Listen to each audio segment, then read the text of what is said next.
Bismillahirrahmanirrahim. Dear students, our today's topic is sets and Venn diagram. In this topic, we will discuss use language notation and Venn diagram to describe a set, define and identify an empty set, universal set, equal sets, disjoint sets, and we will discuss about complement of set.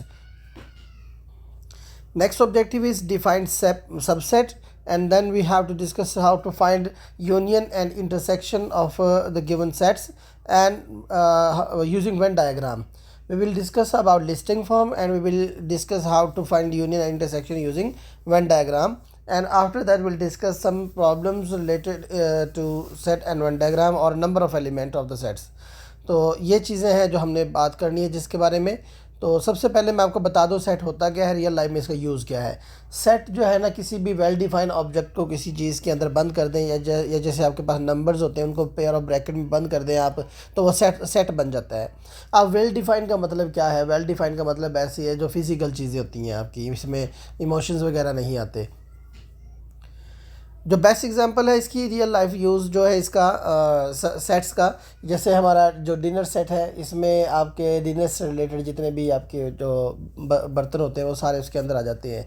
वो जो चीज़ें इसके अंदर dinner set के अंदर होती हैं वो उसके एलिमेंट के होते हैं. ठीक है जी. सेट के अंदर जो भी चीज़ें होंगी उसको हम कहते हैं ये सेट के एलिमेंट है. इसी तरह ज्वेलरी सेट है, ज्वेलरी सेट में उसके एलिमेंट क्या कुछ होते हैं, ख़ास तौर पे गर्ल्स को बेहतर पता होगा इसका. तो ये सेट का रियल लाइफ यूज़ है. सेट का मतलब ये होता है कि आप रिलेटेड चीज़ों को किसी एक चीज़ में बंद कर दें, एक सेट बन जाता है. एक और बात यह है कि आप सेट के अंदर ना देखें, रिलेटेड चीज़ें होती हैं. ऐसा नहीं होता कि आप डिनर सेट लेने जाएंगे वहाँ से कोई ज्वेलरी सेट का एलिमेंट निकल आए. अगर ऐसा भी नहीं, अगर आप ऐसा करते हैं कि आप ज्वेलरी सेट लेने जाते हैं तो वहाँ डिनर सेट का कोई बर्तन निकल आए, ऐसा नहीं होता. वेल डिफाइंड चीज़ें होती हैं और रिलेटेड चीज़ें होती हैं, और नहीं होता उनमें से कुछ भी ऐसा. जो चीज़ें एक दूसरे से रिलेट करती हैं उनका एक सेट बनता होता है. लेकिन अब जो हम मैथ में पढ़ते हैं सेट, उसमें देख लें क्या कुछ आएगा आपका. अब और उसमें आपको रिप्रेजेंट कैसे करना पड़ेगा सेट को. सेट के डिफरेंट नाम होते हैं. पहले तो ये देख लें, यूनिवर्सल सेट होता है. यूनिवर्सल सेट एक ऐसा सेट होता है, उसको यू से भी रिप्रेजेंट करते हैं कुछ कोर्सेज में, लेकिन हम जो यू से मेरे ख्याल उसमें जो पाकिस्तान में जो मैट्रिक सिस्टम है या जो गवर्नमेंट के कोर्सेज हैं उसमें यू से रिप्रेजेंट करते हैं. लेकिन जो हमारा IGCSE का या जो GCE का जो सिलेबस है कैम्ब्रिज में, उसको इस साइन से रिप्रेजेंट करते हैं इस सेट को ना. इस तरह से कोई सिंबल होता है जिससे रिप्रेजेंट करते होते हैं सेट, यूनिवर्सल सेट को. यूनिवर्सल सेट एक ऐसा सेट होता है जिसके अंदर आपके पास जो क्वेश्चन में जो दिए हुए सेट हैं उन सब का सुपर सेट यानी सबसे बड़ा सेट होता है वो. मतलब उसके अंदर वो सारे एलिमेंट मौजूद होंगे जो बाकी सेट के अंदर मौजूद है. बाकी सारे सेट उसका सबसेट होंगे. तो सबसेट के से रिलेटेड मैं अभी बात करूंगा.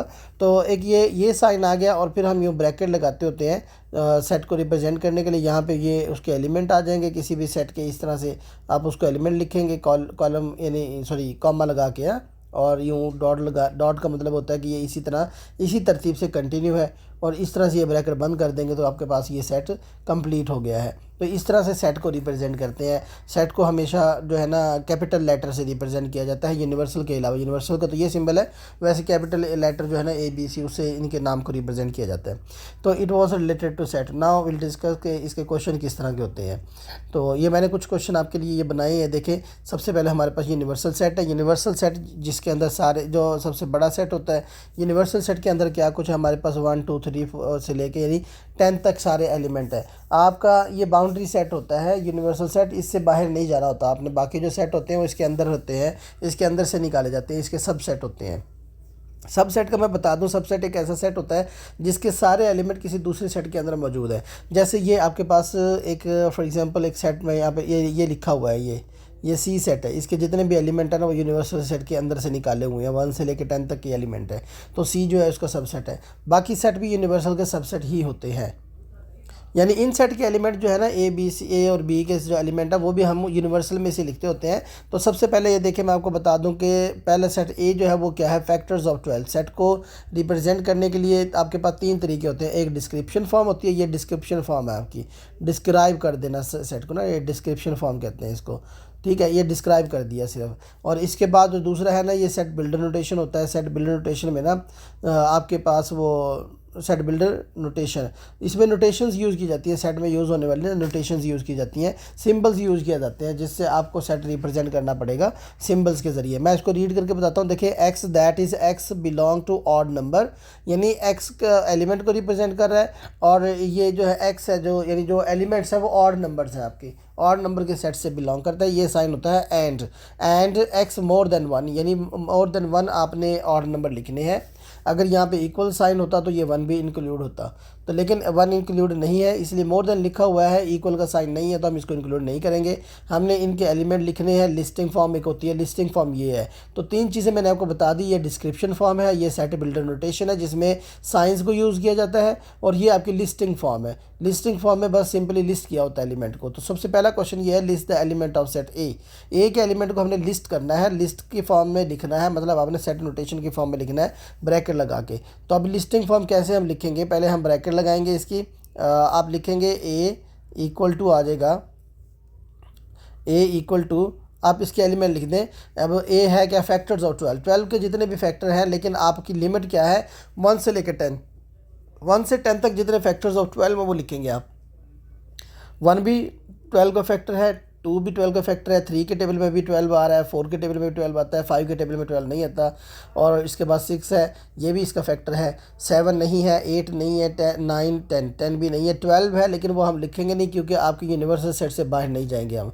सिर्फ यूनिवर्सल सेट के अंदर मौजूद जो भी एलिमेंट है, जो फैक्टर्स ऑफ 12 हैं, वो हमने लिखने होते हैं। तो आपने जैसे अगला जो आपके पास लिखा हुआ है कि ऑड नंबर्स है बी को मैं दोबारा से डिस्क्राइब करने लगा हूँ कि X that is X belong to odd number. हमने ऑड नंबर लिखने हैं, किस में से लिखने हैं, इस यूनिवर्सल सेट में से लिखने हैं आपने ना। तो अब ये ऑड नंबर्स हैं and x more than one odd number लिखने हैं, लेकिन लिखने सिर्फ इस सेट के अंदर से हैं जो आपका यूनिवर्सल सेट है। ये आपकी बाउंड्री सेट, ये देख लें कि लिमिट इसमें बताई जाती है कि कहाँ तक आपने इसके एलिमेंट लिखने हैं। तो इसमें लिखा हुआ है write down the number of element of B. अब क्वेश्चन ये देखिए, ये था list the element. List the element का मतलब ये होता है कि आपने लिस्टिंग फॉर्म लिखनी, लिस्ट कर दिया। नंबर ऑफ एलिमेंट का मतलब क्या है, मैं यहाँ पे इसको हाईलाइट कर दूँ, right down the number of element. अक्सर बच्चे इस पे कंफ्यूज रहते हैं पास पेपर में जब क्वेश्चन आता है। अब नंबर ऑफ एलिमेंट पूछा तो आप काउंट करके लिखेंगे कितने एलिमेंट है। नंबर ऑफ एलिमेंट का मतलब ये भी होता है कि इसको ना, एक और तरीका इसको लिखने का ये होता है कि एन ऑफ बी लिख दें आपको, find N of B. N का मतलब number of element of B, तो इसका मतलब बी क्या है, number of element of B है। इससे पहले आपके पास यहाँ पे फाइंड लिखा होगा कि find number of element of B. तो आपने नंबर ऑफ एलिमेंट का मतलब गिन के बताने हैं कितने एलिमेंट हैं, तो हम काउंट करेंगे। अगर काउंट तब करेंगे जब आपके पास टोटल एलिमेंट होंगे। तो आप लिख दें कि बी के एलिमेंट कौन कौन से आएंगे। मैं इसको अलग कर देता हूँ। देखें, बी आपका जो है ना वो है क्या, ऑड नंबर्स है। ऑड नंबर्स 1 से बड़े, 1 नहीं आएगा, 3 आ जाएगा, 3 के बाद आपके पास आ जाएगा 5, फिर 7 और फिर 9। सिर्फ आपने ऑड नंबर लिखने हैं अपने यूनिवर्सल सेट के अंदर से, कहीं और से नहीं। ऑड नंबर का तो अनलिमिटेड का सेट है एक, लेकिन हमने क्या लिखना है, अपने यूनिवर्सल सेट में से लिखना होता है। जब भी ऐसा क्वेश्चन दिया होगा, जब हमें यूनिवर्सल सेट दिया हुआ है, आपने यूनिवर्सल के सेट के अंदर से देख के एलिमेंट लिखने हैं। इसके बाद क्या है, हमने नंबर ऑफ एलिमेंट, ये हमारा आंसर नहीं है, ये हमने लिस्ट कर दिए बी के एलिमेंट ना। तो number of element of B क्या होगा, तो या तो आप डिस्क्राइब कर दें इसको, या इसको डायरेक्ट आप ये लिख दें कि N of B, number of element of B equal to कितना हो जाएगा, इनको काउंट कर ले। काउंट करने से ये 4 बनेंगे, 1 2 3 4 एलिमेंट्स हैं, तो ये 4 आपका आंसर आएगा। यहाँ पे मैं लिख देता हूँ 4 नंबर ऑफ एलिमेंट, ये इसका आंसर है। इसके बाद लिखा हुआ है रिप्रेजेंट सेट, जो ए बी एंड सी, इन सेट्स को हमने किस में रिप्रेजेंट करना है, वेन डायग्राम में। अब वेन डायग्राम क्या है, वेन डायग्राम जो होता है ना, इसमें आपने सर्कल्स ड्रॉ करने होते हैं, और सर्कल के अंदर का एरिया उस सेट के एरिया को रिप्रेजेंट करता है, उस सेट के एलिमेंट्स को रिप्रेजेंट करता है। यानी वो जो सर्कल का एरिया है वो सारा ए है, यानी ए सेट है। फिर दूसरा सर्कल बी सेट है, जो सर उसके अंदर एरिया आएगा वो सारा बी है, उसके अंदर कोई भी एलिमेंट लिखा होगा मतलब वो बी का एलिमेंट है, ठीक है। लेकिन जो आपका है ना ये यूनिवर्सल सेट, इसको रेक्टेंगल से रिप्रेजेंट करते हैं। बाकी सर्कल्स रेक्टेंगल से किसको रिप्रेजेंट करते हैं, यूनिवर्सल को। तो अगर आपने कभी भी एलिमेंट्स को रिप्रेजेंट करना है तो सबसे पहले आप ये रेक्टेंगल ड्रॉ करेंगे। रेक्टेंगल का मतलब क्या है कि आपने सबसे पहले क्या करना है, वो यूनिवर्सल सेट लिखना है, ठीक है जी। यूनिवर्सल सेट लिखने के बाद फिर आप लिखेंगे बाकी सेट्स को, इसके अंदर ड्रॉ करेंगे। 3 सेट हैं, अब आप देखें 3 सेट किस तरह से होंगे। इनमें कोई चीज़ कॉमन है, देखिए बी और ए में भी कॉमन है, बी और ए में ये देखिए 3 इधर भी है, 3 इधर है, और इसमें सी में और ए में भी कॉमन है, सी में और बी में भी कोई चीज़ कॉमन है, कुछ ना कुछ एलिमेंट कॉमन आ रहे हैं। तो आप इसको इस तरह से ड्रॉ करेंगे कि कॉमन एलिमेंट भी अंदर लिखे जा सकें। ये आपका एक सेट हो गया, ये, और ये दूसरा सेट इस तरह से रिप्रेजेंट करेंगे हम, और ये जो तीसरा सेट है वो यहाँ बना देंगे। ये 3 सेट बन गए हैं, इसके आप नाम लिख देंगे ए बी एंड सी, या यहाँ लिख देता हूँ ये ए सेट है, ये बी सेट है, और ये आपका सेट सी आ गया। ठीक है जी। अब इसके हमने एलिमेंट लिखने हैं। अब ये देखेंगे सब कौन सा ऐसा एलिमेंट है जो सब के अंदर मौजूद है। 3 जो है ना, 3 देखिए सब के अंदर है, ए के अंदर भी है 3, बी के अंदर भी 3 है, और इसके सी के अंदर भी 3 है, तीनों के अंदर 3 आ रहा है। वो तो हम लिख देंगे बिल्कुल कॉमन जगह पे। हाँ जी, ये मैंने थोड़ा दोबारा ड्रॉ कर दी, थोड़े बड़े सेट ड्रॉ कर दिए ताकि हम एलिमेंट को इजीली लिख सकें। तो ये देखें मैंने 3 पहले लिख दिया, इन तीनों को कॉमन। पहले मैं आपको ना एरियाज़ बता दूं, एरियाज़ का आइडेंटिफिकेशन हो जाएगी तो आप कभी भी वेन डायग्राम में क्वेश्चन गलत नहीं करेंगे। तो ये देखें, ये जो एरिया है ना दरमियान वाला, ये तीनों का कॉमन एरिया है, तीनों सेट का कॉमन एरिया। जब भी बात ऑल 3 कॉमन की बात होगी ना, तो यानी जो चीज़ कॉमन होगी तीनों की वो यहाँ पर लिखी जाएगी। इसके बाद जो ये एरिया है ना, ये बी और सी का कॉमन है, नॉट सी, यानी इस एरिया को कहते हैं B and C not A, sorry, B and C not A. तो ए नहीं है इसके अंदर, बी और सी का एरिया है ये। अगर कोई ऐसी चीज़ है जो बी और सी से बिलोंग करती है लेकिन वो ए के अंदर नहीं है, तो यहाँ पे लिखी जाएगी। अगर यहाँ पे ये कौन सा एरिया है, ये B and A and B है, not C, A B not C. यहाँ पे जो ये एरिया है ए बी नॉट सी, यानी ए और बी का एरिया है, सी का नहीं है। ठीक है जी। और ये जो एरिया है ये A and C not B है। इस अगर ऐसा लिखा हो कि A and B not A and C not B, तो ये इसका एरिया आएगा। ये ओनली ए का एरिया है, इसमें कोई भी चीज़ और कॉमन नहीं है। ये ओनली बी है, ये जो एरिया ओनली बी का कहा जाएगा तो यहाँ लिखेंगे आप, ओनली सी का कहा जाएगा तो यहाँ लिखेंगे। अब ए बी सी की जगह पे आपको कोई भी एलिमेंट वो बता सकते, कोई भी सॉरी वो सेट का नाम बता सकते हैं। ऐसा सेट है कि कोई जो फुटबॉल खेलने वाले हैं वो बी है, ऐसा सेट जो क्रिकेट खेलने वाले हैं वो सी है, ऐसा सेट जो बैडमिंटन खेलते हैं वो ए है। इस तरह से कोई भी सेट का नाम बता देंगे तो जो बैडमिंटन और क्रिकेट खेलते हैं, और वो जो सॉरी क्रिकेट और फुटबॉल खेलते हैं लेकिन बैडमिंटन नहीं खेलते, वो यहाँ पे आ जाएंगे। यानी ये आपका उसका बैडमिंटन का, उसका है बैडमिंटन का आपका सेट ए था, मैंने बताया था, फुटबॉल का ये है, क्रिकेट का ये है। तो फुटबॉल और क्रिकेट खेलने वालों का कॉमन ये है, इसमें वो नहीं है जो आपके बैडमिंटन खेलने वाले हैं। इस तरह को अभी हम आगे जो पास पेपर क्वेश्चन करेंगे उससे बेहतर आपको समझ आ जाएगी। Now we will represent rest of the elements. अब देखें ए और बी में कॉमन क्या है। ये हमारे पास सेट ए बी सी तीनों आ गए हैं। अब इसमें हम एलिमेंट ढूंढते हैं ए एंड बी के कॉमन। ए में यहाँ पे ये 3 तो हमने लिख दिया, जो ऑल 3 कॉमन था वो सब हमने लिख दिया। इसके बाद जो है ना हमारे पास जो कॉमन है वो 5 7, इसमें 9 है, और इसमें से कोई भी ऐसा एलिमेंट नहीं है जो कॉमन है, तो इसमें हम कुछ भी नहीं लिखेंगे। ये इसका बी और सी में, सॉरी बी और ए में कोई और चीज़ कॉमन नहीं है। अब हम ढूंढते हैं ए और सी में। ए और सी में क्या कुछ कॉमन है। ए और सी में आपके पास ये 2 कॉमन आ रहा है, देखिए दोनों में है, ए एंड सी में। और 2 के बाद आपके पास जो है ना कौन सा एलिमेंट, कोई भी एलिमेंट नहीं है, सिर्फ 2 है। एक्चुअली सेट बी के जो सारे एलिमेंट है ना वो सेट सी के एलिमेंट हैं मौजूद। देखिए इसका सबसेट है, यानी बी जो है ना वो सी का सबसेट है, ये सबसेट का साइन होता है। तो हमने जो ड्रॉ किए हुए हैं डायग्राम ड्रॉ की हुई है वो ओवरलैपिंग की है। मैं वेन डायग्राम के बारे में आगे जाके बात करूँगा, किस तरह हमने किस तरह के सेट को किस तरह ड्रॉ करना है। तो will discuss the type of the sets too. अच्छा ये देखें, मैं इसमें थोड़ा सा चेंज कर देता हूँ कि आपका ये एलिमेंट जो है ना ये ख़त्म कर देते हैं, क्योंकि मैंने आपको जो ड्रॉ करके दिया हुआ है ना वो है ओवरलैपिंग सेट है, और ये सब सेट बन रहे हैं। अब थोड़ा डिफरेंट हो गया ये देखिए, वरना 3 5 7 जो उसमें मौजूद था, 3 5 7 9। तो अब ये अब देखें इसमें जो कॉमन एलिमेंट है, मैंने आपकी आसानी के लिए यहाँ से समझ लेंगे आप, मैंने ये सेट यहाँ पे लिख दिए हैं ए बी एंड सी। यहाँ पे हम देख के ना सारे एलिमेंट हम रिप्रेजेंट कर सकते हैं। मैंने बाकी ये लिख भी दिए हैं कुछ, देखें ए और बी में कुछ भी कॉमन नहीं है 3 के अलावा। जो 3 तो था ना वो हमने तीनों में से कॉमन इकट्ठा ही लिख दिया, वो ऑल 3 कॉमन यहाँ लिख दिया है। इसके बाद जो बी और ए है इसमें कुछ भी कॉमन नहीं है, हम यहाँ कुछ नहीं लिखेंगे, ज़ीरो भी नहीं लिखेंगे। ज़ीरो का मतलब तो ये होगा कि ज़ीरो कॉमन है इनमें, तो आप कुछ नहीं लिखेंगे इसके। अगले सेट में देख लें बी और सी में क्या कुछ कॉमन है। बी और सी में जो है ना देखिए 5 7 और जो है ना जी 9 मैंने वो इरेज कर दिया, 5 और 7 कॉमन था, तो मैंने बी और सी नॉट ए यहाँ पे ये मैंने लिख दिया है बी और सी में जो कॉमन था। इसके बाद मैंने ए और सी में देखा क्या कॉमन है, ए एंड सी में ये सेट ए है, ये सेट ए और ये सेट आपका सॉरी ये सेट ए और सी ये दोनों आ गए, इसमें सिर्फ 2 कॉमन है और इसके अलावा कुछ और कॉमन नहीं था, तो ये मैंने यहाँ पे 2 लिख दिया। अब बाकी जो एलिमेंट रह गए हैं वो हम पूरे कर देंगे। अब ए के एलिमेंट कैसे लिखेंगे, ए के एलिमेंट कौन कौन से लिख दिए हमने, 2 एंड 3 लिख दिया। बाकी ए के एलिमेंट रह कौन से गए हैं, 1 और 4 एंड 6।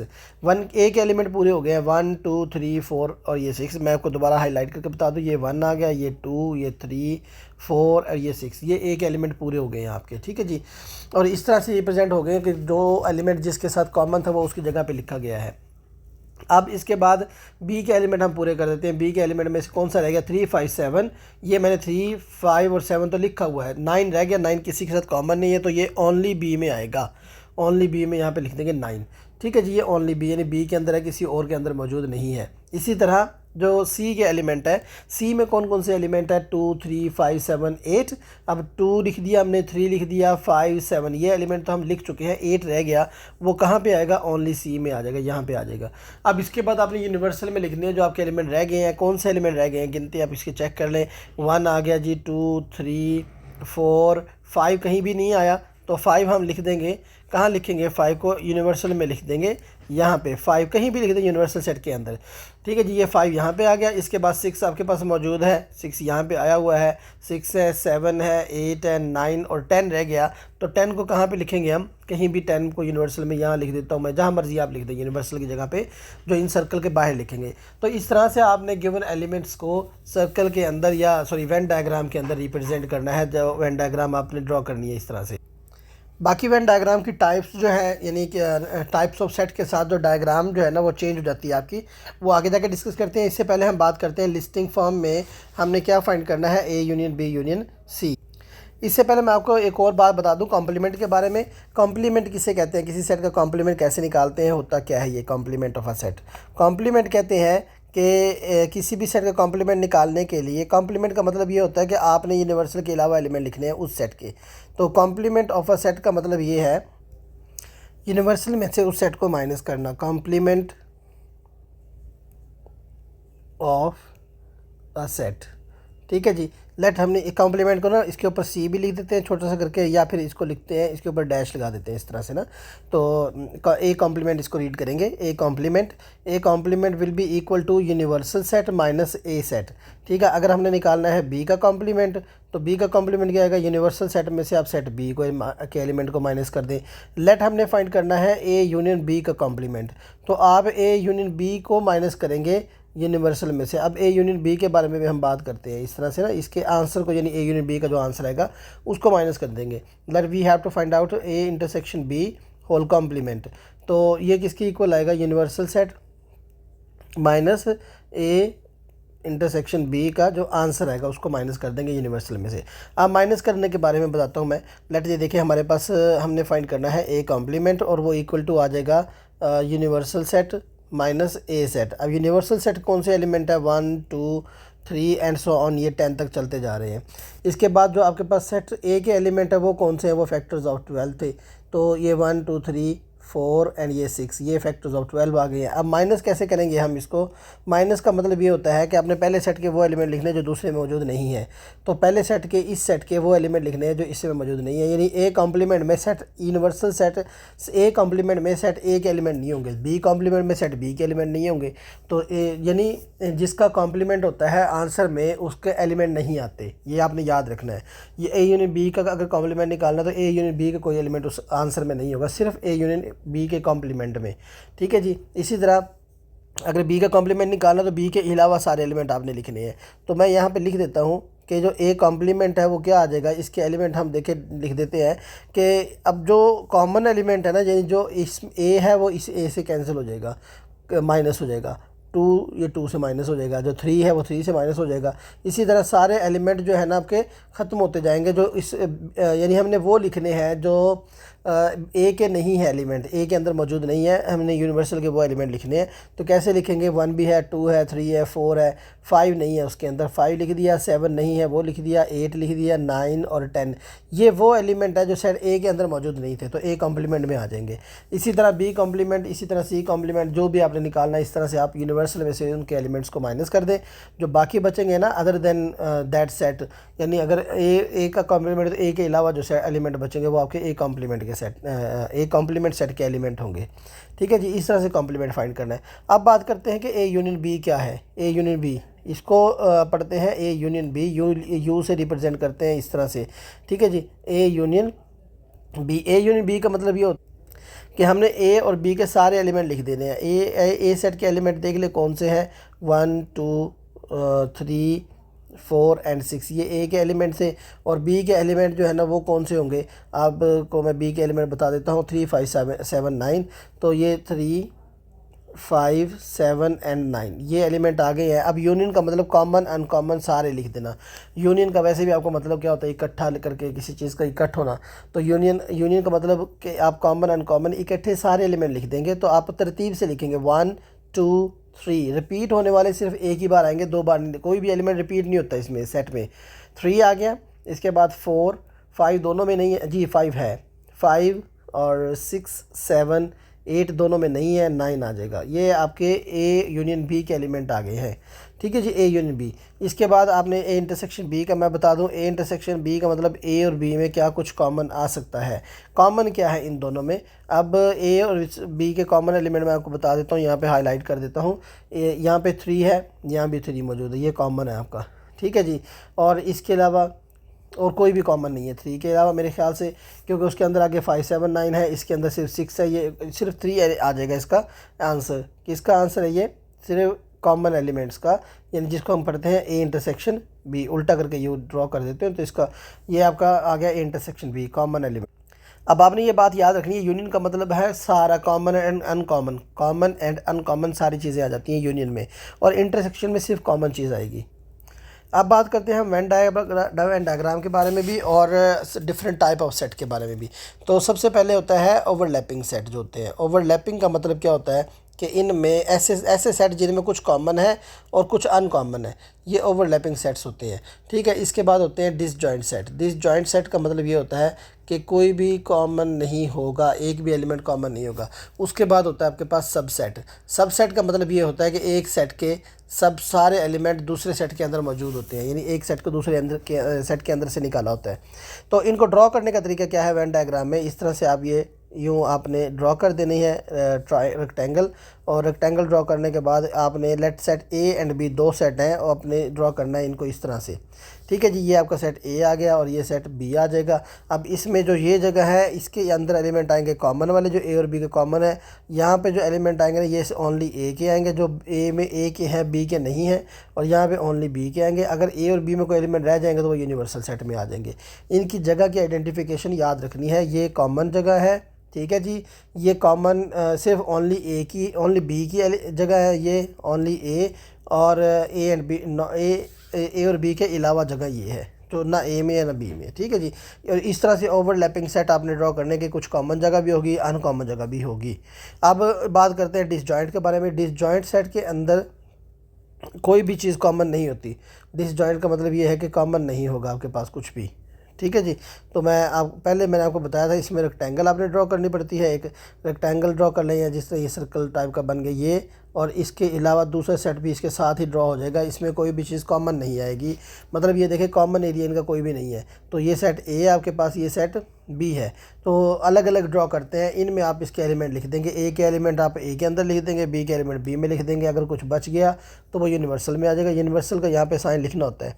ठीक है जी, सबसेट कैसे ड्रॉ करते हैं। सबसेट के लिए जैसे जिस तरह से सारे सेट यूनिवर्सल के अंदर मौजूद होते हैं ना, यूनिवर्सल सेट के अंदर ड्रॉ करते हैं, रेक्टेंगल के अंदर ड्रॉ करते हैं, क्योंकि सारे जो आपके सेट हैं वो सारे सबसेट होते हैं यूनिवर्सल के। इसी तरह सबसेट को ड्रॉ करने के लिए एक सेट आपका ये आ गया और एक दूसरा सेट जो है ना इसके अंदर मौजूद होगा, इसके अंदर ड्रॉ करना है। ये सेट बी है और ये सेट ए है। बी इज़ सबसेट ऑफ ए, ये इसका सिंबल है, बी इज़ सबसेट ऑफ ए। ठीक है जी, इस तरह ये जो लेटा हुआ यू, इस तरह से हम रिप्रेजेंट करते हैं इसको सबसेट को। इसमें एक और ये होता है कि एक ये लाइन भी आती होती है, लेकिन वो तब आएगी जब आपके बी और ए आपस में इक्वल भी हो, यानी सेम एलिमेंट होते हैं, फिर इस तरह लेकिन वरना यही साइन आप यूज़ कर लेंगे, बी इज सबसेट ऑफ ए का। अगर आपने इसके आपके पास यूनिवर्सल सेट भी है तो इसके इर्द गिर्द भी आप इस तरह से रेक्टेंगल बना देंगे, रेक्टेंगल ये जो भी ये यूनिवर्सल सेट आ जाएगा आपका। इस तरह से आपने सेट्स को वेन डायग्राम में रिप्रेजेंट करना है। अब हम बात करते हैं इनकी जो यूनियन और इंटरसेक्शन के बारे में। मैं आपको इसकी यूनियन और इंटरसेक्शन रिप्रेजेंट कर देता हूँ, कैसे हमने इनके यूनियन और इंटरसेक्शन निकालने हैं using Venn diagram. Then will discuss past paper questions. हाँ जी, इजी करने के लिए आपको मैंने वेन डायग्राम पहले ड्रॉ कर दी हैं। ये देखें कुछ वेन डायग्राम मैंने ड्रॉ की हुई हैं। इसमें हम इंटरसेक्ट ए यूनियन बी और इंटरसेक्शन बी निकालेंगे यूजिंग वेन डायग्राम। अब इसमें देखें हम एरिया शेड करके रिप्रेजेंट करते होते हैं कि कौन सा आपका ए यूनियन बी का एरिया है, कौन सा आपका ए इंटरसेक्शन बी का। ए यूनियन बी का मैंने आपको पहले ही बता दिया था कि ए यूनियन बी का मतलब कॉमन अनकॉमन सभी आता है। इंटरसेक्शन का मतलब सिर्फ कॉमन है। ए का एरिया कौन सा है मैं आपको यहाँ पे टिक लगा के दिखाऊंगा, सारे एरियाज़ को ना टिक लगाऊंगा कि ये एरिया किसका है। ये एरिया आपका ओनली ए का है, ये कॉमन है, और ये बी का एरिया है। अब ए का एरिया कौन सा है, ये सारा एरिया जो ए का सर्कल है। बी का एरिया कौन सा, ये जो सर्कल है। हमने क्या रिप्रेजेंट करना है, A union B. A union B में आता है कॉमन अनकॉमन सारा, तो आपका कॉमन भी आ जाएगा, अनकॉमन भी सारा। आप इसको शेड कर देंगे, ये आपकी ए यूनियन बी का एरिया आ जाएगा। इसको प्रॉपरली आपने शेड कर देना है। इसी तरह से आपका ये देखें, अब हम ड्रॉ करेंगे इंटरसेक्शन के लिए। इंटरसेक्शन में क्या करना है, कॉमन एरिया। अब कॉमन कौन सा है, ये वाला एरिया कॉमन होता है, मैंने आपको बताया था। आप सिर्फ इसको शेड करेंगे, ये आपका ए इंटरसेक्शन बी है। इसी तरह अगर हमने फाइंड करनी है, इसमें हमने फाइंड करना है ए यूनियन बी, जो डिसजॉइंट सेट है। ठीक है जी, ए यूनियन बी जो है ना, इसमें वो क्या आएगा, दोनों को अलग अलग से शेड कर देंगे। ए यूनियन बी के ए के भी शेड कर देंगे, ए का सारा एरिया शेड हो जाएगा, और इसी तरह आप बी को भी सारा शेड कर देंगे। ये आपका ए यूनियन बी का एरिया आ गया, या ए यूनियन बी को रिप्रेजेंट कर दिया। प्रॉपर शेड करना है, मैं आपको वैसे ही लाइन्स लगा के दिखा रहा हूँ इसके अंदर ना, तो आप प्रॉपरली इसको शेड कर देंगे लेड पेंसिल के साथ। इसी तरह ए इंटरसेक्शन बी कैसे निकालेंगे। ए इंटरसेक्शन बी जो है ना, डिसजॉइंट सेट में कुछ भी नहीं होगा, क्योंकि ये ऐसे डिसजॉइंट सेट का मतलब होता है कि कुछ भी कॉमन नहीं है। तो ए इंटरसेक्शन भी आपका एम्प्टी सेट आएगा। एम्प्टी सेट आप इस तरह दो खाली ब्रैकेट भी लगा सकते हैं आपस में, ठीक है जी। या आप क्या करेंगे, इसको यूँ सर्कल यानी ज़ीरो लगा के, तो सॉरी जो फाई का साइन होता है, इसको फाई का साइन कहते हैं। फाई ड्रॉ करना है, ज़ीरो लगा के अंदर लाइन लगा देंगे, ये भी एम्प्टी का साइन। ऐसा नहीं करना कि इन ब्रैकेट के अंदर ये साइन लगा दें आप, ऐसा नहीं है, दोनों में से कोई एक यूज़ करना है आपने। तो ये दो एम्प्टी सेट आएगा इसका आंसर। इसमें देखें सब सेट में ए यूनियन बी निकालना है। ए यूनियन बी का मतलब हम क्या करेंगे, ए और बी का कॉमन अनकॉमन सारा। तो अब सारा ए शेड हो जाएगा, इसमें बी भी आ गया, ए भी ऑटोमेटिकली आ जाएगा। बी तो क्योंकि बी इसके अंदर ही मौजूद है, तो ये सेट ए आ जाएगा। अब आपने याद रखना है, जब भी आपके पास इस तरह के सेट हो, सब सेट है, तो ए यूनियन बी जो है ना सब सेट में, वो ए के इक्वल आता है, ए सारा आ जाएगा। और इसी तरह जो इसका कॉमन एरिया क्या आएगा, कॉम्प्लीमेंट सॉरी इसको क्या कहते हैं, इंटरसेक्शन। इंटरसेक्शन में सिर्फ कॉमन क्या है, बी के एलिमेंट कॉमन है, बी के सारे एलिमेंट ए के अंदर मौजूद हैं, तो ये बी वाला हम सिर्फ शेड कर देते हैं। तो जब भी इंटरसेक्शन निकालेंगे इस तरह के सेट का, सबसेट का, तो आपका जो छोटे वाला सेट है ना, वो आ जाता है, बी आ जाएगा। ठीक है जी, ये चीज़ें दोनों चीज़ें बड़ी हेल्प करेंगी डिफरेंट आपके ना प्रॉब्लम्स को सॉल्व करने के लिए। अब ये यहाँ पे कॉम्प्लीमेंट सबसे इंपॉर्टेंट ये है आपका, क्योंकि कॉम्प्लीमेंट आपका आता होता है साथ में ना शेडिंग के, जब भी हम वेन डायग्राम में शेडिंग करते हैं। तो ए कॉम्प्लीमेंट इंटरसेक्शन बी, ठीक है जी। पहले मैं इसको ना इसको इंटरसेक्शन ही रखते हैं, या हम यूनियन के बारे में बात करेंगे, दोनों तरह से मैं आपको बता देता हूँ।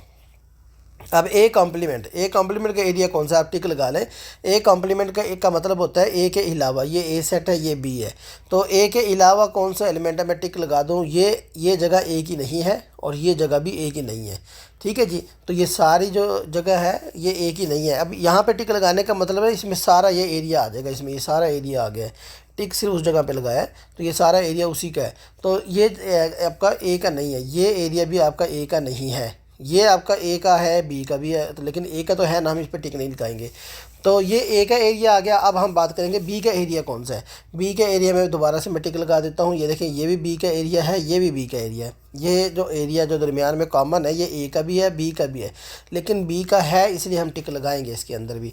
अब आपने देखना है कि आप यूनियन निकाल रहे हैं कि इंटरसेक्शन, जहाँ पे आपका डबल टिक आ जाएगा ना, वो आप शेड कर देंगे प्रॉपरली। ठीक है जी, आप इसको प्रॉपरली शेड कर दें इस जगह को, ये आपका आ जाएगा ए कॉम्प्लीमेंट इंटरसेक्शन बी। ठीक है जी, और बाकी जो आपने टिक लगाए हैं ना, उनको आप इरेज कर देंगे। उनको ख़त्म कर दें, ताकि जो है ना आपका सिर्फ वो वाला बच जाएगा। सॉरी, ये देखिए, इस टिक को भी इरेज़ कर दें और आप इसको भी इरेज़ कर दीजिएगा यूँ। तो ये आपके पास जो बाकी बच गया है वो एरिया जो आपने शेड कर दिया वो ए कॉम्प्लीमेंट इंटरसेक्शन बी का है। अब यूनियन की बात करेंगे। दोबारा से मैं टिक लगाने लगा हूँ। देखें, ए का अब ए पहले ए सेट चाहिए हमें, ए सेट का ये एरिया है, ये एरिया है। अब बी सेट के अंदर कौन कौन सी जगह आती है, ये बी कॉम्प्लीमेंट चाहिए, बल्कि बी कॉम्प्लीमेंट बी के अलावा। कॉम्प्लीमेंट में मैंने बता दिया था जिसका कॉम्प्लीमेंट है उसका एलिमेंट कोई भी आंसर में नहीं आता। तो हम बी के अलावा की बात करेंगे। बी के अलावा ये भी बी के अलावा है एरिया, ये भी बी के अलावा, ये भी बी का नहीं है। तो बी के अलावा जो एरिया बच गया वो आपका ये आ गया। अब हमने निकालना है यूनियन दोनों का। तो यूनियन का मतलब कॉमन अनकॉमन। डबल टिक वाला कॉमन होता है, जिसके अंदर एक भी टिक है वो भी शेड होगा, जिसके अंदर डबल टिक है वो भी शेड होगा। अगर आप इस तरह टिक लगा के शेड करेंगे और आंसर निकालेंगे तो आपके लिए ज़्यादा इजी रहेगा एरिया को आइडेंटिफाई करना। आप उन एरियाज़ पे पहले टिक लगा लें जो आपके पास है, ठीक है जी। उसके बाद आप इनको शेड कर लें। अगर कॉमन है तो आप डबल टिक वाली जगह को शेड कर दें। मतलब सॉरी, अगर आपने निकालना है, सॉरी, कॉमन है तो डबल टिक वाला, अगर आपने निकाला यूनियन तो उसमें डबल टिक की जगह भी आएगी और सिंगल टिक वाली जगह जो है ना वो भी आ जाएगी। इस तरह से आपने इसका वो निकाल देना है यूनियन, ठीक है जी। तो ये आपका यूनियन आ गया। अब हम बात करते हैं 3 सेट के बारे में। ये देखें, 3 सेट मैंने ड्रॉ करके दिए हुए हैं। इसमें हमने क्या शेड कर, डिफरेंट इसकी स्टेटमेंट आती है शेडिंग की। मैं एक एग्जांपल दूंगा, शायद आपको इससे बेहतर समझ आ जाएगी। मैंने आपको कहा था आप टिक लगा लीजिएगा पहले ही। अब हम पहले हमारे पास जो चीज़ है वो ब्रैकेट के अंदर होगी। एक चीज़ आपकी ब्रैकेट वाले को आइडेंटिफाई करेंगे, A union B. A union B कौन सा होगा, ए यूनियन बी में ए और बी की सारी जगह आ जाएगी। मैं ए यूनियन बी का एरिया, ए और बी का एरिया, ये भी ए बी का है, ये भी है, ये है, ये है, ये सारी जगह ए यूनियन बी की है जहाँ पे मैंने येलो टिक लगा दी है। अब बात करेंगे सी कॉम्प्लीमेंट। सी के अलावा, सी कॉम्प्लीमेंट, सी के एलिमेंट नहीं होंगे उसमें ना, तो सी के अलावा जो जगह है उस पर टिक लगाएंगे। मैं ये ब्लू टिक लगा रहा हूँ इसके अंदर, ये भी सी के अंदर नहीं है, ये जगह भी सी के अंदर नहीं है। सॉरी, मैंने उसी के ऊपर लगा दिया। ये हम अलग अलग कर देते हैं इन दोनों को ताकि आइडेंटिफिकेशन ईजी हो जाएगी। ये ब्लू टिक लगा दिया, यहाँ भी सी की जगह नहीं है, ये भी सी की जगह नहीं है। अब आप देखें, हमने सी कॉम्प्लीमेंट का एरिया भी आइडेंटिफाई कर लिया, एक यूनियन बी का भी आइडेंटिफाई कर लिया। हमने शेड करना है इनका इंटरसेक्शन, इन दोनों एरियाज़ इनका इंटरसेक्शन है। ये एरिया अलग से आइडेंटिफाई किया, इसका एरिया अलग से आइडेंटिफाई किया, इनके अंदर कॉमन एरिया, ये इंटरसेक्शन का मतलब कॉमन एरिया। और कॉमन का मतलब मैंने बताया था कि आपके पास क्या होगा, ये एक टिक एक्स्ट्रा लगा हुआ है, सॉरी। अच्छा जी, ये जो है ना कॉमन का मतलब ये होता है कि आपने डबल टिक वाली जगह को शेड करना है सिर्फ। डबल टिक किस में है, जिस एरिया में डबल टिक है वो शेड हो जाएगा, बाकी आप इरेज कर देंगे। तो मैं इसको शेड कर देता हूँ। ये एरिया आपका किस चीज़ का आएगा, किस चीज़ को रिप्रेजेंट करेगा, A union B whole complement, sorry, A union B intersection C complement, ठीक है जी। इसमें सी की कोई जगह नहीं आई। अगर ये होता यूनियन, इसकी जगह पे यहाँ पे यूनियन होता तो फिर क्या करते, जहाँ सिंगल टिक है वो भी शेड होता, ये भी शेड हो जाता और यूनिवर्सल भी शेड हो जाता। जब भी यूनियन होगी ना किसी दो रिलेशन के दरमियान में, तो यूनिवर्सल ज़रूर शेड होता है आपका। तो अब यूनिवर्सल शेड नहीं है क्योंकि इंटरसेक्शन था।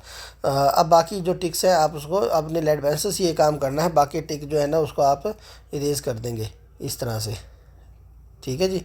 तो ये आपका एरिया बच गया, एक A union B whole sorry, A union B intersection C complement. Now will discuss past paper questions. हाँ जी, सबसे पहला क्वेश्चन आपके पास क्या है, in the Venn diagram shade the region represented by the P intersection Q complement. तो P intersection Q complement ये सब सेट दिए हुए हैं। सब सेट में सबसे पहले आप क्यू कॉम्प्लीमेंट को आइडेंटिफाई कर लें। क्यू कॉम्प्लीमेंट का एरिया कौन सा है, क्यू कॉम्प्लीमेंट का एरिया आएगा क्यू के अलावा, ये भी क्यू के अलावा एरिया, ये भी क्यू के अलावा, ये क्यू कॉम्प्लीमेंट का एरिया है। पी का एरिया कौन सा है, उसमें मैं ग्रीन टिक लगा रहा हूँ। देखिए, ये भी पी का एरिया है, ये भी पी का एरिया है। हमने फाइंड करना है दोनों एरियाज़ का कॉमन यानी इंटरसेक्शन। ये आपके पास जो यहाँ पे दिया हुआ ये इंटरसेक्शन है। तो कॉमन एरिया हम आइडेंटिफाई करेंगे। इसके लिए हम क्या करेंगे, जो डबल टिक वाली जगह है ना उसको शेड कर देंगे सिर्फ। मुझे लगता है ये इजी वे है कि आप पहले टिक लगा के ना एरियाज़ को आइडेंटिफाई कर लें और फिर आप उसको शेड कर दें। देखिए, मैं अब इसको शेड करने लगा हूँ। आपका जो एरिया कौन सा है, पी इंटरसेक्शन क्यू कॉम्प्लीमेंट, ये सिर्फ ये वाला एरिया आएगा जिसमें आपके क्यू की कोई जगह नहीं आएगी। और ये वाली एरिया को आप शेड कर देंगे। बेशक आप इन टिक्स को इरेज कर दें और सिर्फ ये शेड कर दें, ठीक है जी। ये सारी जगह आपकी शेड हो जाएगी इस तरह से। तो आप पहले एरियाज़ को आइडेंटिफाई करेंगे और फिर आप इसको शेडिंग कर देंगे इसकी, और बाकी क्वेश्चन भी अभी करेंगे इंशाल्लाह, आपको इसकी जल्दी समझ आ जाएगी, हाउ टू आइडेंटिफाई और how to shade the area. Identification भी इसी तरह आपकी होगी कि अगर आपको एरिया शेड करके दिया होगा। तो अब ये देखिए नंबर ऑफ़ एलिमेंट का क्वेश्चन है, इसमें क्या दिया हुआ है, क्लब हैज़ 32 मेंबर्स। क्लब के अंदर ना टोटल जो मेंबर दिए हैं वो 32 हैं। 14 of the members are female, 18 are members are male, और 5 female member have black hair, और 6 मेल हैव ब्लैक हेयर। और हमने जो सेट जो उसने दिए हुए हैं यूनिवर्सल दिए हैं, मैं इनके एलिमेंट लिखते जाऊँगा साथ साथ ना आपके आसानी के लिए, फिर आपको साथ साथ समझ आती जाएगी। टोटल मेंबर है, इनके नंबर ऑफ़ एलिमेंट कितने, टोटल मेंबर के 32 हैं, ठीक है जी। और इसके बाद फीमेल्स कितनी है, जो टोटल फीमेल दी हुई है वो फीमेल यहाँ पे लिखा हुआ है, 14 फीमेल है टोटल आपके पास। तो फीमेल आप यहाँ पे लिख दें कितनी है, 14। और मेंबर विद ब्लैक हेयर, यानी अब चाहे वो मेल है चाहे फीमेल है, आप दोनों कॉमन करके लिखेंगे ना, इन दोनों को आप लिखेंगे ऐड करके, तो वो कितने आ रहे हैं मेंबर आपके पास। ये मैं लिख देता हूँ, इसका मेंबर जो आपके पास आ जाएंगे इसके 11 है, 6 + 5, ठीक है जी। 5 आपके इसमें फ़ीमेल आ रही हैं, जो 6 है मेंबर मेल है। तो ये टोटल मेंबर 11 हो गए हैं जिनके ब्लैक हेयर है।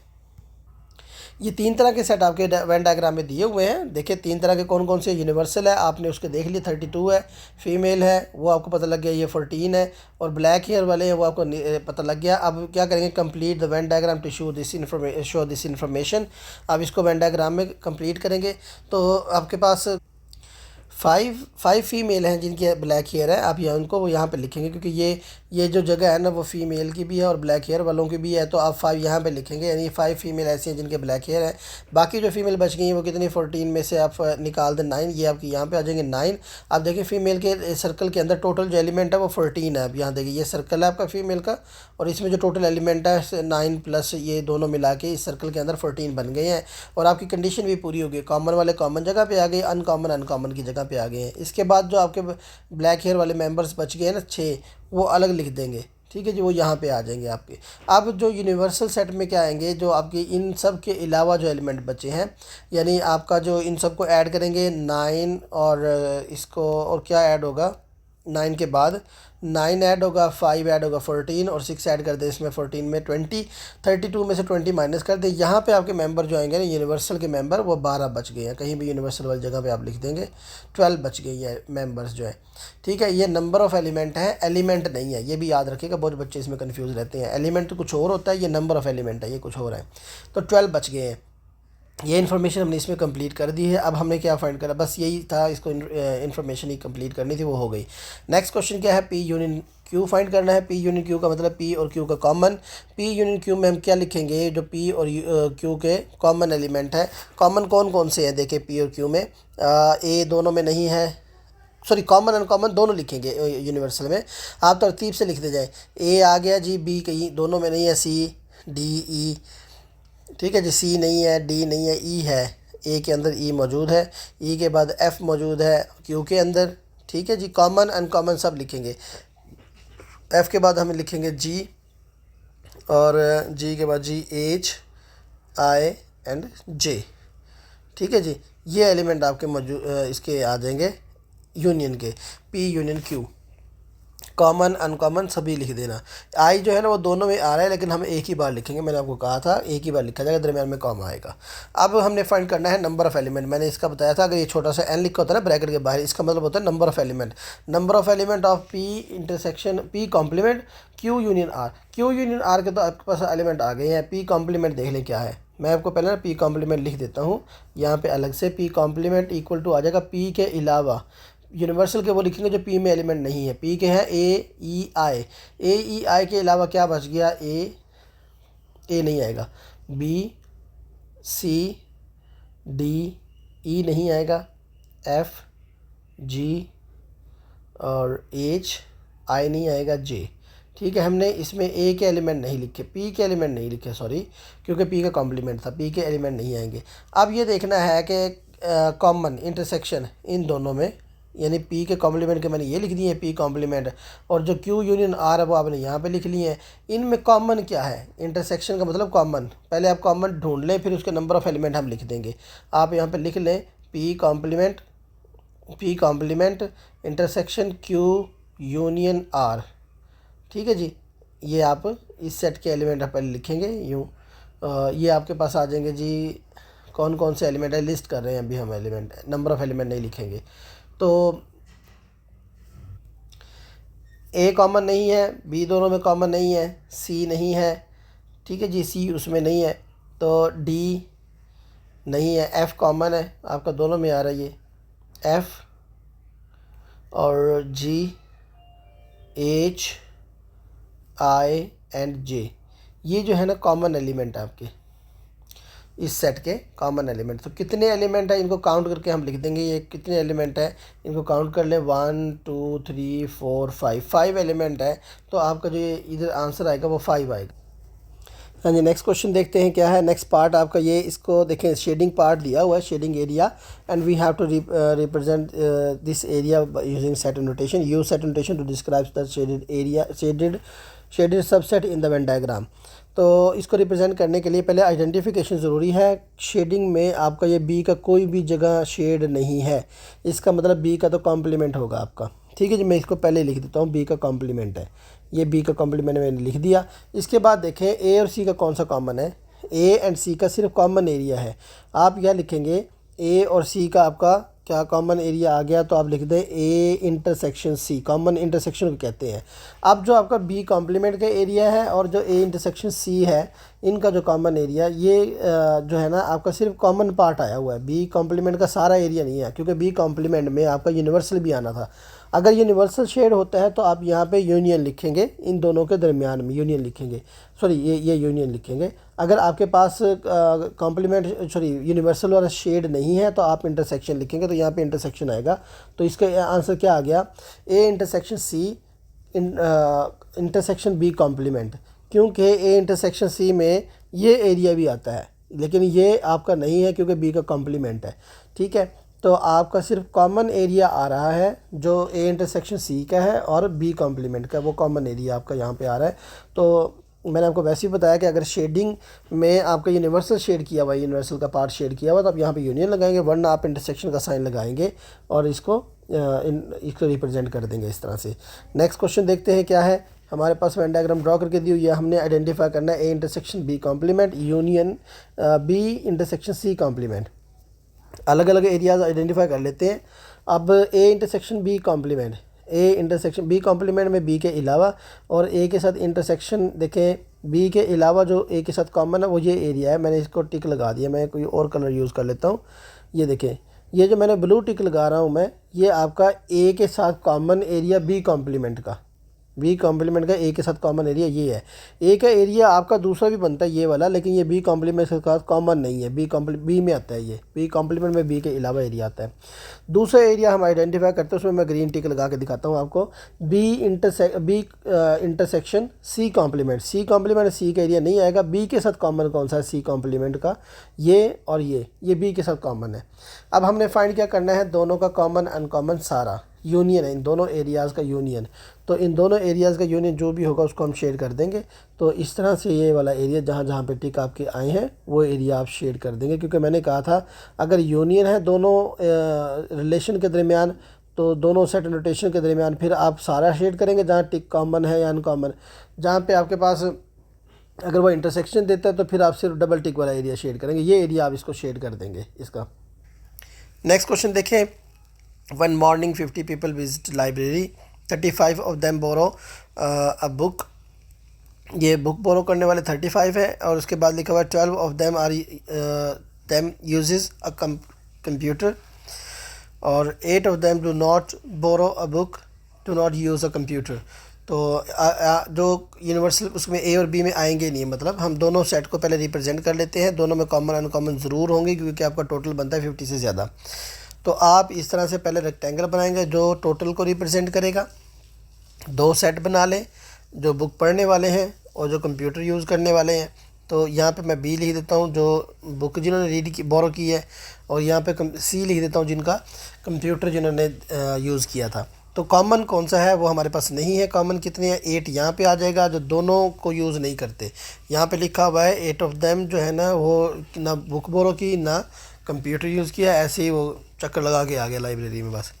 ठीक है जी। तो अब देखें जो कॉमन है वो हमारे पास नहीं है। जब कॉमन ना होगा तो अब इसकी जगह कोई लेटर लेट कर लेंगे। यहाँ पे मैं एक्स लिख देता हूँ, एक्स आपका कॉमन आ गया।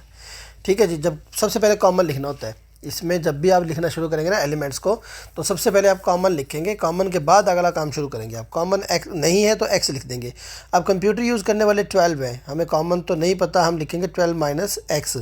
ठीक है, यहाँ पे ओनली कंप्यूटर वाले लिखेंगे, यानी कॉमन हमने माइनस कर दिए। और जो बुक बोरो करने वाले हैं वो 35 थे, उस 35 में से एक्स माइनस कर देंगे कॉमन वाला। इस तरह से हमने काम करना है ये। अब टोटल 50 है, आप इसका सम जो है वो 50 के इक्वल रखेंगे। आप लिखेंगे जी 35 माइनस एक्स प्लस एक्स और plus 12 minus X plus 8 equal to 50। ये टोटल आ गया आपके पास। ठीक है, तो इन सब का सम मैंने 50 के इक्वल ले लिया, ये भी लिख दिया ये यहाँ पे। ठीक है, एक्स ऐड कर दिया यहाँ, और ये एलिमेंट भी यहाँ पे मैंने ऐड कर दिया। जो कॉमन जो यानी जो अनकॉमन थे वो भी मैंने यहाँ पे लिखे। इसको मुझे सिंपलीफाई कर लेंगे। देखिए माइनस एक्स और प्लस एक्स एक दूसरे से कैंसिल हो जाएगा, ये माइनस एक्स और प्लस एक्स कैंसिल हो गया है। इसके अलावा आपके पास जो बचे हैं एलिमेंट 12, 8 और 12 की तरह 20 में आप ऐड कर दें 35 को, ये आपके पास बन जाएगा 55।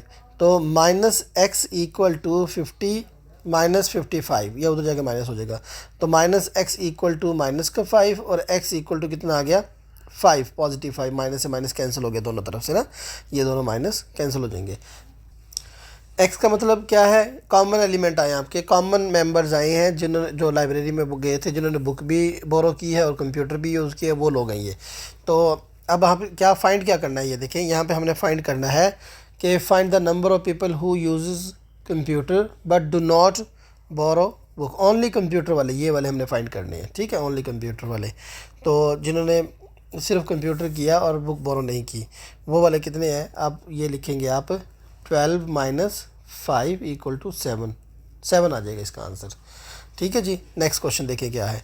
एक्स इंटरसेक्शन वाई निकालना है। एक्स और वाई में कॉमन एलिमेंट क्या है, एक्स और वाई में कॉमन आपका 2 आ जाएगा, 3 कॉमन है और 4 नहीं आएगा, 5 कॉमन है और कुछ भी कॉमन नहीं है। ये आपके 3 एलिमेंट आ गए हैं। अब फाइंड ए एक्स इंटरसेक्शन वाई था, अगर यहाँ पे एन लिखा होता तो नंबर ऑफ़ एलिमेंट होता। तो ये जो कॉमन थे मैं शो करवा दूँ, ये कॉमन, ये देखिए 2 कॉमन है इसमें, 3 कॉमन है, 5 दोनों में आ रहा है, और इसके अलावा कोई भी ऐसा नहीं जो दोनों में होगा, कॉमन हम लिख। Next question, a number K is chosen at random from universal set, और है क्या कि find the probability the K does not belong to के एक्स यूनियन वाई।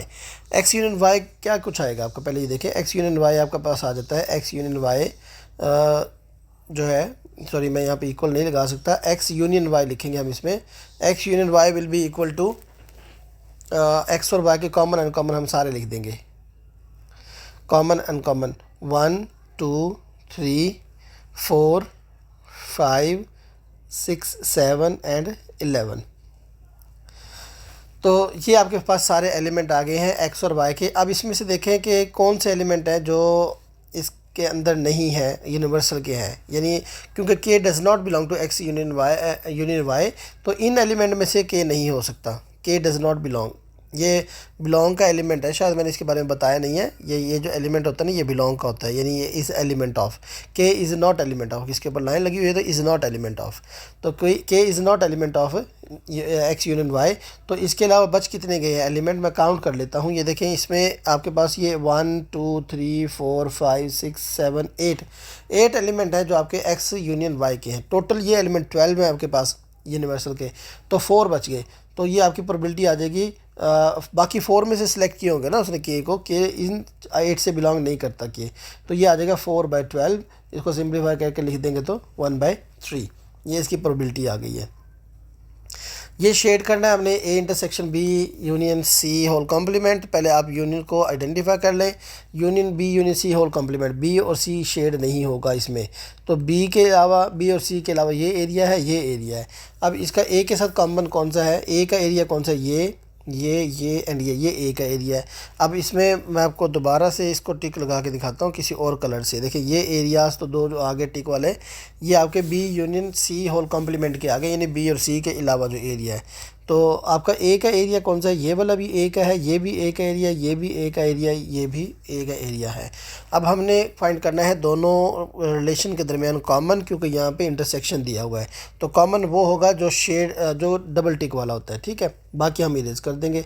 तो ये एरिया आपका शेड हो जाएगा सारा जिसमें डबल टिक है, ठीक है जी। और बाकी हम इरेज कर देंगे इसको। आप इस तरह से प्रॉपर्ली इसको शेड कर दीजिएगा और बाकियों को आप इरेज कर दें। यहाँ से आपका एरिया पता लग जाएगा क्या आएगा। नेक्स्ट क्वेश्चन देखिए क्या है। 40 students can take part in their activities. Art, A का मतलब आर्ट का सेट है, डी का मतलब डांसिंग का सेट है, और गार्डनिंग का मतलब जी मतलब वो गार्डनिंग का सेट है, ठीक है जी। ये डिफरेंट एक्टिविटीज़ में पार्टिसिपेट किया बच्चों ने, स्टूडेंट्स ने। तो 5 do not take part in any activity, तो वो 5 आपके बाहर आ जाएंगे, यहाँ पे लिख देंगे 5, ठीक है जी। मैं इसको डिफरेंट कलर से लिख देता हूँ। यहाँ से देखें, यहाँ पे 5 आ गए हैं।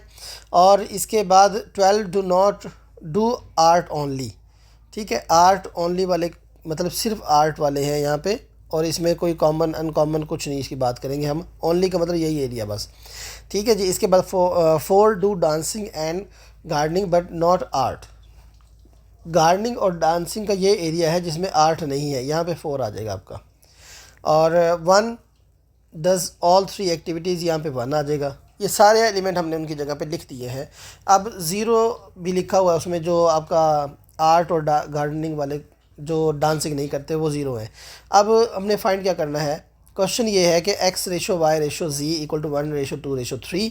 तो अब आपने x y z फाइंड करना है। पहले ये देखें कि x y और z का सम क्या आता है, एक टोटल एलिमेंट जो बाकी बच गए हैं वो हैं क्या। फिर हम रेशो के अकॉर्डिंग निकाल लेंगे। x रेशो y रेशो तो बाद में निकालेंगे ना, पहले इनका सम निकाल लें, टोटल कितने बचते हैं। ये x प्लस y प्लस जो z है वो इक्वल टू आपके पास आ जाएगा कितना आ जाएगा, जो आपके टोटल 40 हैं उनमें से जो पहले ही एलिमेंट लिखे हुए हैं 12 माइनस 1 माइनस 4 और माइनस 5, इनको माइनस कर देंगे हम, ठीक है। मैं दोबारा लिख देता हूँ इसको, यहाँ पे 40 में से माइनस कर रहे हैं हम, जो 12 है माइनस 1 माइनस 4 माइनस 5, इन सब को माइनस कर दें। तो ये आ जाएगा 40 माइनस ये बन जाएगा 9 10 और 22, 18 बच गए हैं x प्लस वाई प्लस जी। अब रेशो वाला फार्मूला जो होता है ना उससे अब निकाल लेंगे। सम ऑफ रेशो क्या आ रहा है आपके पास, sum of ratio, sum of ratio क्या है आपके पास, दोनों यानी इस जो रेशोज़ हैं उनको ऐड कर लें। सम ऑफ रेशो वो आपके पास आता है 1 प्लस 2 प्लस 3 6 आ जाएगा। तो x इक्वल टू आ जाएगा आपका x की रेशो, x कितना है, x की रेशो 1 है, divide by total sum of ratio, ratio और sum of ratio multiply by total, total 18 है। इसकी कटिंग हो जाएगी, कटिंग से आपके पास आंसर कितना आता है 3, जो x है वो आपके पास 3 है, ठीक है। इसी तरह जो y है वो रेशो y की कितनी है 2 divide by 6 sum of ratio multiply by total, तो वही कटिंग से इसका 3 आएगा, 2 3 6 आ जाएगा।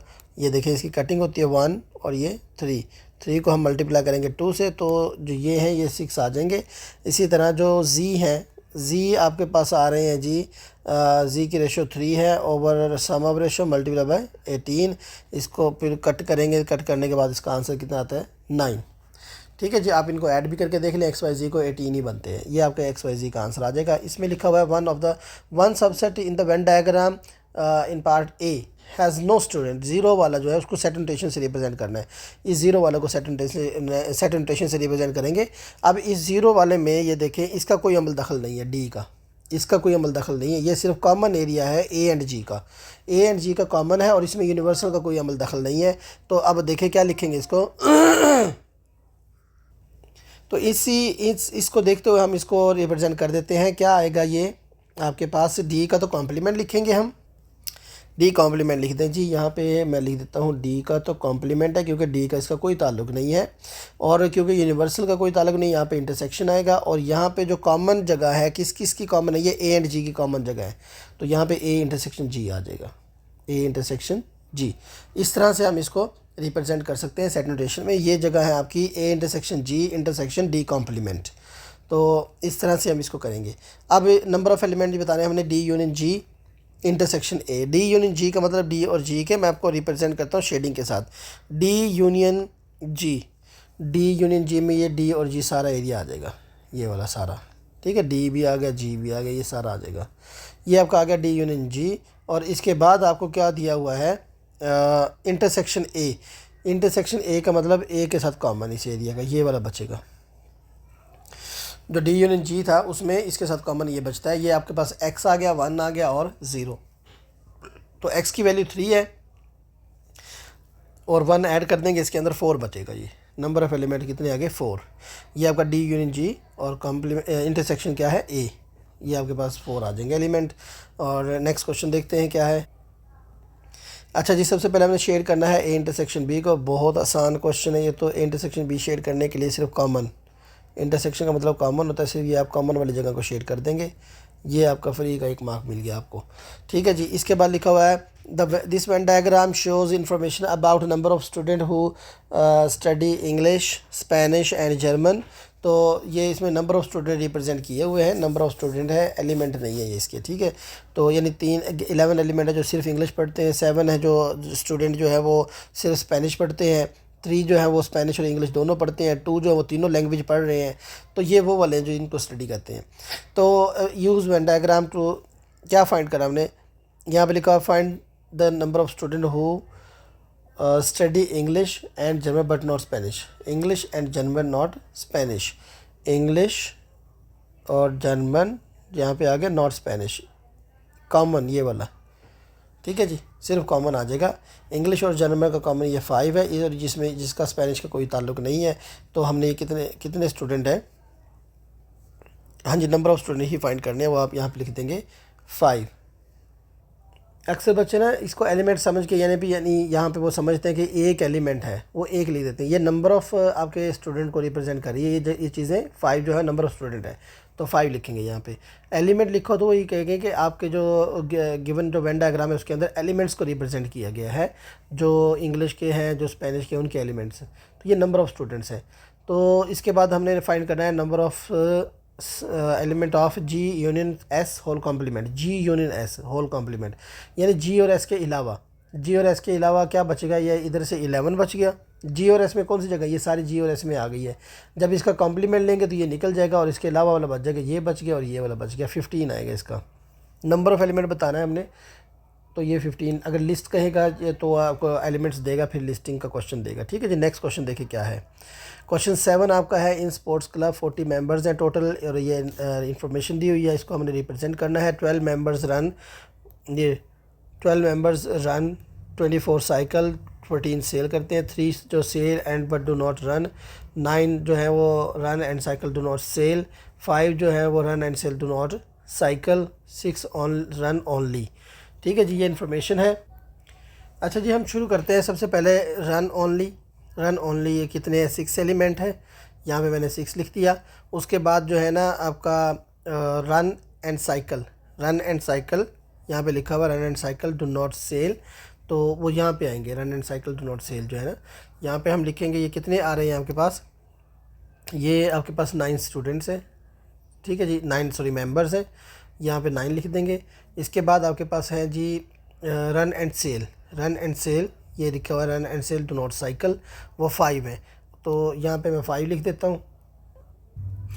अब यहाँ से आपके पास ऑल 3 कॉमन आ जाएगा, क्योंकि जो आपके पास रन वाले टोटल हैं, जो रन करते हैं वो 22 है। यहाँ पे लिखा हुआ है 22 में से आप बाकियों को माइनस कर दें। 9, 5 और जो 11 है इसको माइनस कर देंगे आप। 5, 9 और 6 को ऐड करते तो ये 20 बनता है। 22 टोटल है रन वाले, तो मतलब आपके 2 यहाँ पे आएंगे। अब ये 22 पूरे हो गए हैं। अब ये देखें बाकी इन्फॉर्मेशन क्या है जी। साइकिल और सेल जो है, साइकिल एंड सेल 3 है, डू नॉट रन वो यहाँ पे 3 आ जाएंगे। अब ओनली सी कितने आएंगे, ओनली सी में हम जो टोटल सी के एलिमेंट यानी साइकिल के एलिमेंट 24 है, उसमें से ये जो इसका सम बनेगा 9 + 2 11 + 3 कितना बन जाएगा 14 निकाल देंगे हम। 24 में से ये 10 बचेगा। और इसी तरह हम ये जो 2, 3 एंड 5 का सम कितना बनता है, 2, 3 एंड 5, इनको ऐड करने से 10 बनेगा। 10 में से जो सेल वाले टोटल कितने हैं 14, उनमें से माइनस कर देंगे 10 को, तो ये कितने बच जाएंगे आपके 4। ठीक है जी। अब इन सब को ऐड करके जो 40 में से बचेंगे ना, 40 में से माइनस करके वो आपके यूनिवर्सल में आ जाएंगे।